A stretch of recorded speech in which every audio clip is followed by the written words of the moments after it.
NDA கூட்டணியில் விஜயும் வருவார், சீமானும் ஆதரிப்பாரு. ஆமாம் ஆமாம் ஆமாம். இது எப்படி சார் சாத்தியம்? எல்லாருமே பக்கம்ட்டா 2 முனை தானே போட்டியே இருக்க போகுது. இல்லை, அதாவது எப்படியாவது திமுகவை தோல்வி அடைய வைக்கணும் பிஜேபி, அதிமுகவை வெற்றி அடைய வைக்கணும், இதுதான் நோக்கம். இதில் மயிரிழையில் தப்பினால் கூட 5 வருஷம் இந்த கூட்டணி மெயின்டைன் பண்ண முடியாது, ஏடிபி கூட்டணி மெயின்டைன் பண்ண முடியாது, பிஜேபியும் மெயின்டைன் பண்ண முடியாது, எடப்பாடியையும் காப்பாற்ற முடியாது.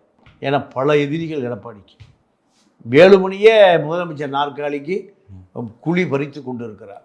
செங்கோட்டையனை வச்சு தங்கமணி குழி பறிச்சுட்டு இருக்கார்.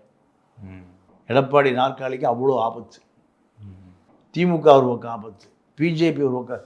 வெற்றி பெற்றாலுமே அதிமுக எம்எல்ஏக்களை பிஜேபி விலை கொடுத்து வாங்கி பிஜேபி தலைமையில் ஆட்சி அமைக்கிறதுக்கான வேலைகளை வேலுமணி, தங்கமணி, செங்கோட்டையன் வழியாக செய்வதற்கு பிஜேபி இப்போ இருந்தே தயாராக இருக்குது.